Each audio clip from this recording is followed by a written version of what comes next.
Alors bonjour tout le monde, bienvenue à la partie 29 de cette série d'études sur le livre de l'Apocalypse. Qu'est-ce qu'on va voir dans cette partie-là? C'est les deux témoins.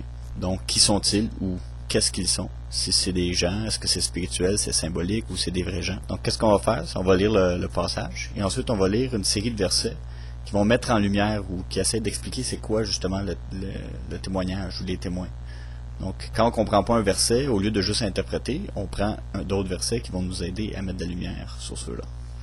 Donc, on va regarder dans Apocalypse 11, versets 1 à 12. Alors on me donna un roseau semblable à une verge, et l'ange se présenta et dit, « Lève-toi et mesure le temple de Dieu, et l'autel, et ceux qui y adorent. Mais laisse le parvis extérieur du temple, ne le mesure point, car il a été donné aux gentils, et ils fouleront au pied la sainte cité pendant 42 mois. Je donnerai à mes deux témoins de prophétiser, vêtus de sac, durant 1260 jours. Ce sont les deux oliviers et les deux chandeliers qui se tiennent en présence du Seigneur de la terre. Si quelqu'un veut leur faire du mal, il sortira de leur bouche un feu qui dévorera leurs ennemis, car si quelqu'un veut leur faire du mal, il faut qu'ils périssent de cette manière. Ils ont le pouvoir de fermer le ciel, afin qu'il ne pleuve point, pendant qu'ils prophétiseront. Ils ont aussi le pouvoir de changer les eaux en sang, et de frapper la terre de toutes sortes de plaies, toutes les fois qu'ils le voudront. Et quand ils auront accompli leur témoignage, la bête qui monte de l'abîme leur fera la guerre, et les vaincra et les tuera. Et leurs cadavres seront sur la place de la grande cité, qui est appelée spirituellement Sodome et Égypte, où notre Seigneur a été crucifié. Et les gens de divers peuples et divers tribus, langues et nations verront leurs cadavres pendant 3 jours et demi, et ne permettront pas que leurs cadavres soient mis dans des sépulcres. Et les habitants de la terre se réjouiront à leur sujet, et s'abandonneront à la joie, et s'enverront des présents les uns aux autres, parce que ces deux prophètes auront torturé les habitants de la terre. Mais après ces 3 jours et demi, l'Esprit devient envoyé de Dieu, entra en eux, et ils se relevèrent sur leurs pieds, et une grande crainte saisit ceux qui les virent. Ils entendirent une grande voix dans le ciel, qui leur disait « Montez ici », et ils montèrent au ciel dans une nuée, et leurs ennemis les virent. Donc, je ne reviendrai pas sur le verset 1 et 2, on avait déjà parlé dans les leçons précédentes, par rapport au reste de la postérité, qui est les parties extérieures, tandis que l'épouse, c'est le temple lui-même. Donc, premier indice au verset 4, ça nous dit que ce sont 2 oliviers, 2 chandeliers qui se tiennent en présence du Seigneur de la terre. Je ne parlerai pas de ça tout de suite, on va y revenir à la prochaine leçon, où on va focuser sur justement les chandeliers, on va regarder dans Zacharie, tous ces versets-là, par rapport aux chandeliers, c'est quoi. Alors, je suis sûr que vous avez déjà entendu parler de l'interprétation classique. Il y en a qui disent « Ah ben ça, c'est Moïse et Élie », ou bien Enoch et Élie, parce que c'était les deux, Enoch et Élie, sont les 2 personnes qui ne sont jamais morts, que Dieu les a enlevés avant qu'ils aient connu une mort physique. Il y en a d'autres qui disent que non, c'est Moïse et Élie. Pourquoi? Parce que le verset 5 et 6 font allusion justement aux plaies d'Égypte, qu'ils ont le pouvoir de changer l'eau en sang, de frapper la terre de toutes sortes d'espèces de plaies, qui est une allusion à Moïse. Puis l'autre, c'était de faire sortir de leur bouche du feu qui dévorera leurs ennemis. Puis empêcher justement de fermer le ciel afin qu'il ne pleuve point. Ça fait référence à Élie qui faisait tomber le feu du ciel, qui a aussi fermé le ciel pendant 3 ans et demi. On voit ça dans 1 Roi 17, que pendant ces années-ci, il n'y aurait ni rosée ni pluie sinon ma parole. C'est Élie qui dit ça. Donc, il y en a beaucoup qui interprètent ce passage-là comme étant 2 personnes physiques. Donc, Élie et Moïse, ou bien Élie et Enoch, selon les interprétations. Est-ce que ça veut dire que c'est 2 personnes physiques, ou est-ce que c'est un symbole spirituel? Est-ce que ça, on devrait interpréter ça spirituellement, oui ou non? Donc, avant d'entrer dans ces débats-là, on va regarder d'autres passages. Parce que quand on ne comprend pas un passage, on regarde un autre passage pour mettre en lumière. Donc, on va regarder dans Malachie, chapitre 4, versets 5 à 6. Donc, c'est les 2 derniers versets de Malachie. Il y a certaines versions ou traductions qui ont juste 3 chapitres. Allez regarder les 2 derniers versets de Malachie. Verset 5. « Voici, je vais vous envoyer Élie, le prophète, avant que le jour grand et redoutable de l'Éternel vienne. Il ramènera le cœur des pères vers les enfants, et le cœur des enfants vers leurs pères, de peur que je ne vienne et que je ne frappe la terre d'interdit. » Donc, le contexte du chapitre 4 de Malachie, ça nous parle du jour du jugement. Donc, ça nous parle le jour de l'Éternel. Donc, quand Jésus va revenir pour juger. Quand ça dit que la terre est réservée pour le feu. Ça, on voit au chapitre versets 1 et 2 là, que c'est consumé, c'est embrasé. Donc, ça nous parle du retour de Jésus. Et qu'avant ça, il va y avoir un Élie le prophète qui va venir. Je vais vous envoyer Élie le prophète. Donc, qu'est-ce que ça veut dire, ça? Dieu va envoyer Élie. Est-ce que Dieu va envoyer Élie physiquement? Qu'est-ce que ça veut dire? Donc, on va regarder d'autres versets dans le Nouveau Testament qui font référence à cette prophétie de Malachie. Donc, on va regarder en Luc 1, versets 15 à 17. Donc, ça, c'est l'ange qui parle à Zacharie, qui est le père de Jean-Baptiste. Car il sera grand devant le Seigneur, il ne boira ni vin, ni boisson forte, et il sera rempli du Saint-Esprit dès le sein de sa mère. Il convertira plusieurs des enfants d'Israël au Seigneur leur Dieu, et il marchera devant lui dans l'esprit et avec la vertu d'Élie, pour tourner les cœurs des pères vers leurs enfants et les rebelles à la sagesse des justes, afin de préparer au Seigneur un peuple bien disposé. Donc on voit l'ange qui prophétise sur Jean-Baptiste, qui disait qu'il va marcher devant lui dans l'esprit et avec la vertu d'Élie. Donc l'esprit et la puissance, dans la King James, is power of Elias. Donc ça nous parle de l'esprit et de la puissance d'Élie. Donc est-ce que ça va être la réincarnation d'Élie physiquement? Non, ça va être simplement quelqu'un qui va avoir le même esprit et la même puissance que Élie. L'esprit et la puissance d'Élie ne venait pas de lui-même, c'était Dieu, c'était le Saint-Esprit qui était en Élie. Donc c'est intéressant, on voit l'ange qui prophétise, puis qui dit que ce Jean-Baptiste-là, il va avoir la même vertu, le même esprit que Élie. Mais on va regarder un passage dans Jean 1, versets 19 à 21, où les gens viennent questionner Jean et disent « Jean, est-ce que tu es Élie? » Regardez la réponse de Jean. Verset 19. C'est ici le témoignage de Jean. Lorsque les Juifs envoyèrent de Jérusalem des sacrificateurs et des Lévites pour lui demander « Qui es-tu? » Et il le confessa et ne le désavoua point. Il le confessa en disant « Je ne suis point le Christ. »« Qu'es-tu donc? » lui demandèrent-ils. « Es-tu Élie? » Et il leur dit « Je ne le suis point. »« Es-tu le prophète? » Et il répondit « Non. » Donc on voit ici Jean qui répond catégoriquement « Non, je ne suis pas Élie. » Pourtant, on avait l'ange qui a dit « Il va marcher dans l'esprit et la puissance d'Élie. » Okay. Donc là, on semble avoir des témoignages contradictoires. On va reprendre d'autres versets pour mettre en lumière. Qu'est-ce que Jésus a à dire sur justement ce sujet-là? On va regarder dans Matthieu 11, versets 13 à 15. Donc, car tous les prophètes et la loi, c'est Jésus qui parle, ont prophétisé jusqu'à Jean. Et si vous voulez recevoir ce que je dis, il est cet Élie qui devait venir. Que celui qui a des oreilles pour entendre, entende. Donc là, Jésus, en parlant de Jean-Baptiste, lui est en train de dire qu'il est cet Élie qui devait venir. Donc, ce qui a été prophétisé dans Malachie. Donc, Jean dit « Je ne suis pas Élie ». Jésus dit « Oui, il est cet Élie ». Qu'est-ce que ça veut dire? On va regarder un autre passage dans Matthieu 17, 9 à 12. Donc, Jésus vient de descendre avec Pierre, Jean et Jacques de la montagne de la Transfiguration. On va revenir sur ce passage-là quand on va regarder les deux témoins, justement, en détail. Mais là, les disciples ont vu Élie et Moïse de chaque côté de Jésus. Puis là, ils posent cette question-là à Jésus par rapport à Élie qui doit venir. Donc, regardez au verset 9. « Et comme ils descendaient de la montagne, Jésus leur fit cette défense. Ne dites à personne ce que vous avez vu, jusqu'à ce que le Fils de l'homme soit ressuscité des morts. » Et ses disciples l'interrogèrent, disant, « Pourquoi donc les scribes disent-ils qu'il faut qu'Élie vienne premièrement? » Jésus leur répondit, « Il est vrai qu'Élie devait venir premièrement et rétablir toutes choses. Mais je vous dis qu'Élie est déjà venu, et ils ne l'ont point reconnu, mais ils lui ont fait tout ce qu'ils ont voulu. C'est ainsi qu'ils feront aussi souffrir le Fils de l'homme. » Alors les disciples comprirent que c'était de Jean-Baptiste qu'il leur avait parlé.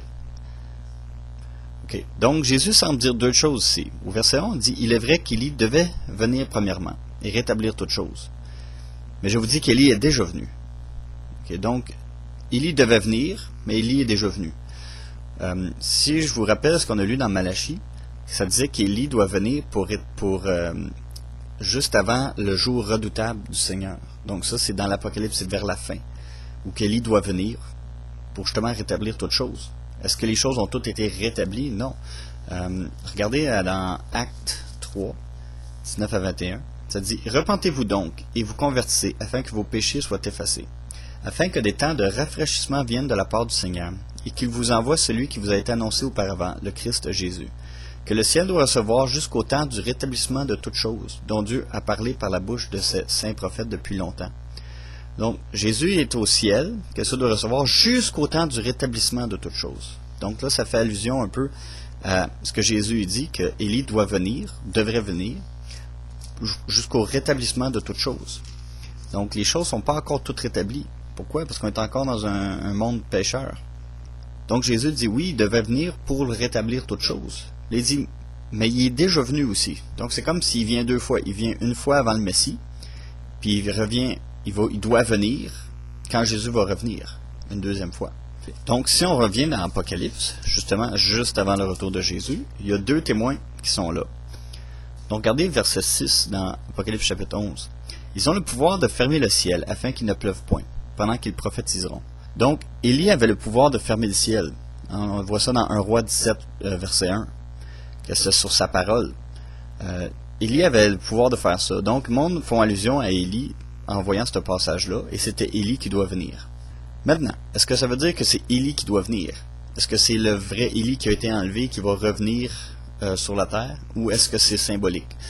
Qu'est-ce qu'on a vu dans les passages qu'on vient de lire par rapport à Jean-Baptiste? Jean-Baptiste a déclaré « Je ne suis pas Élie ». Pourtant, Jésus a dit « Il est cet Élie qui doit venir ». Donc, Jésus n'a pas dit « Voici, c'est Élie qui doit venir ». Il a dit « Il est cet Élie qui devait venir ». Donc, tous les versets qu'on vient de lire, par rapport à Élie, par rapport à Jean-Baptiste, par rapport aux prophéties qui ont été faites par rapport à Élie, qui allait revenir, qu'est-ce qu'on comprend? C'est qu'on comprend que c'est pas Élie physiquement qui revient, mais c'est l'esprit et la puissance de Élie. Où Dieu avait choisi, Dieu avait oint Élie, il lui avait donné sa puissance, et il avait donné aussi son esprit. Et puis, quand Élie est monté au ciel, mais Dieu a donné cette puissance-là, et cette autorité-là, et cette onction-là à Élisée. Et puis là, la prophétie, ça disait, il va y avoir quelqu'un qui va avoir cette même puissance, cette même vertu, cette même esprit-là. Puis là, ça va être Jean-Baptiste. Puis on a lu que Jean-Baptiste, il sera rempli du Saint-Esprit dès le sein de sa mère. Donc, l'esprit et la vertu d'Élie, ce n'est pas la réincarnation, c'est simplement rempli du Saint-Esprit. C'est qu'il va avoir le Saint-Esprit sur lui. Donc, on regarde vraiment un passage clé dans Jacques 5, 16 à 17, qui va vraiment montrer que c'est pas un homme physique qui va revenir, qui est revenu en Jean-Baptiste, mais c'est actuellement le rôle ou l'autorité que Dieu donnait, qui était semblable à l'autorité de Élie. Jacques 5, 16 à 18. Confessez vos fautes les uns aux autres, et priez les uns pour les autres, afin que vous soyez guéris, car la prière fervente du juste a une grande efficacité. Élie était un homme sujet aux mêmes affections que nous. Néanmoins, il pria avec instance, qu'il ne plût point. Et il ne plût point sur la terre durant 3 ans et 6 mois. Donc 3 ans et 6 mois, on voit le 3 ans et demi de témoignage des deux témoins dans Apocalypse 11. Puis il pria de nouveau, et le ciel donna de la pluie, et la terre produisit son fruit. Donc on voit, la clé ici, c'est que Élie était un homme sujet aux mêmes affections que nous. Élie était un homme. Pourquoi il y avait toute cette puissance-là? C'était pas Élie, c'était l'Esprit qui était sur lui. C'était le Saint-Esprit qui était sur lui. C'était Dieu qui agissait au travers Élie. Et ce que Jacques est en train de nous dire, c'est que nous, on est un homme exactement comme Élie. On est sujet aux mêmes affections, on est sujet aux mêmes limitations que lui. Mais il a prié avec instance, puis il n'a pas plu. Donc on voit que dans Apocalypse 11, qu'il y a deux témoins, et qui ont cette puissance-là, mais est-ce que c'est en eux? Non, c'est tout simplement que Dieu leur donne cette puissance-là.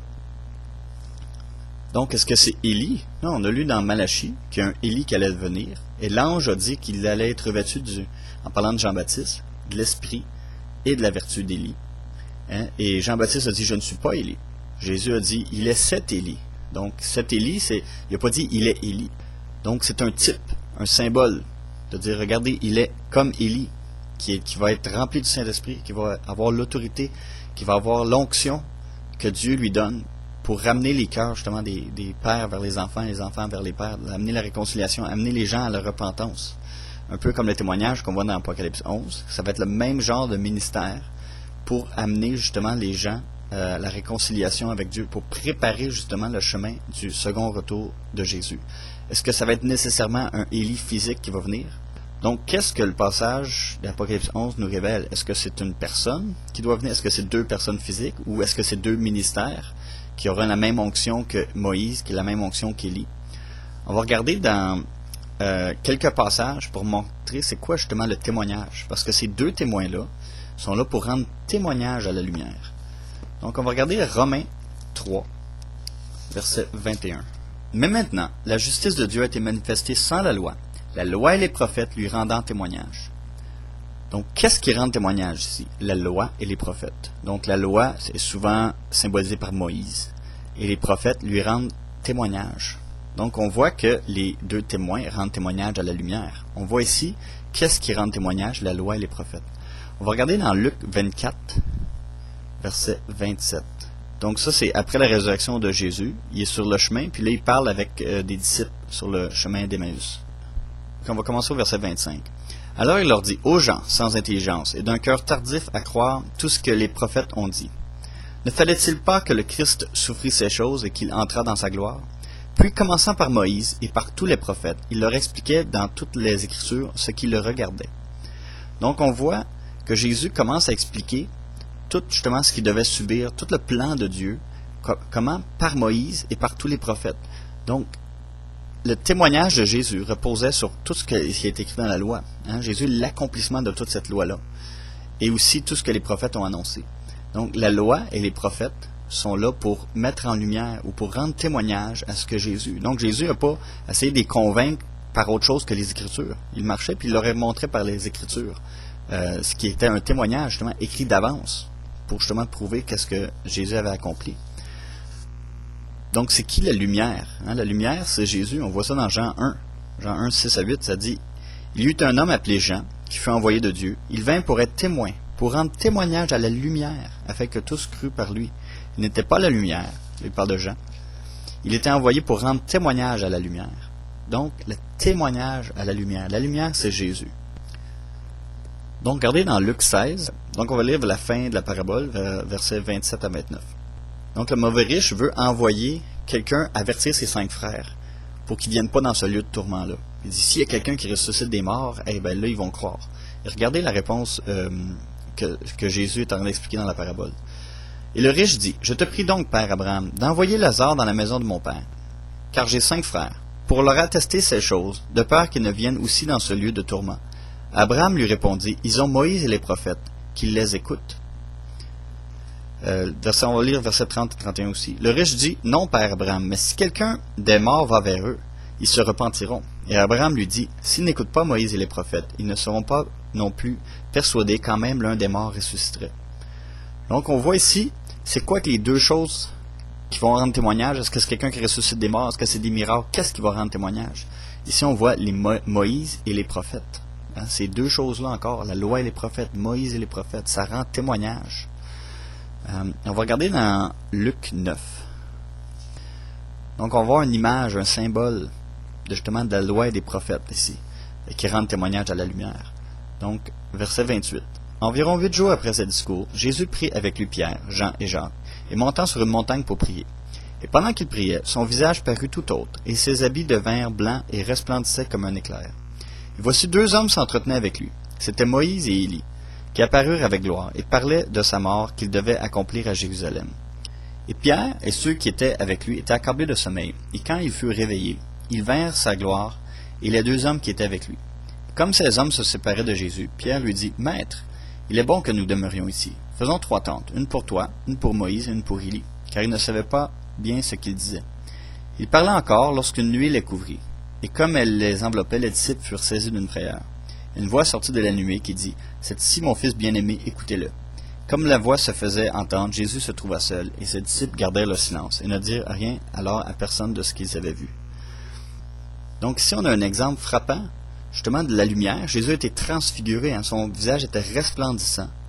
Donc c'était la lumière, Jésus est la lumière. Il est entouré de qui? De 2 personnes, de Moïse et de Élie, de la loi et des prophètes. Donc, qu'est-ce qui s'est passé sur la montagne? C'était réel. Ça s'est vraiment passé comme ça. Mais c'était vraiment pour montrer qu'est-ce qui se passe. C'est quoi? C'est une image du monde spirituel. C'est une image de qu'est-ce qui se passe. C'est que Jésus est toujours la lumière. Et d'un côté, il y a la loi et les prophètes qui lui rendent témoignage. Donc, à la lumière de l'histoire de la transfiguration sur la montagne, on voit Moïse et Élie. Il y a beaucoup de gens qui interprètent le passage d'Apocalypse 11 comme étant Moïse et Élie. Pourquoi? Parce que les 2 étaient sur la montagne.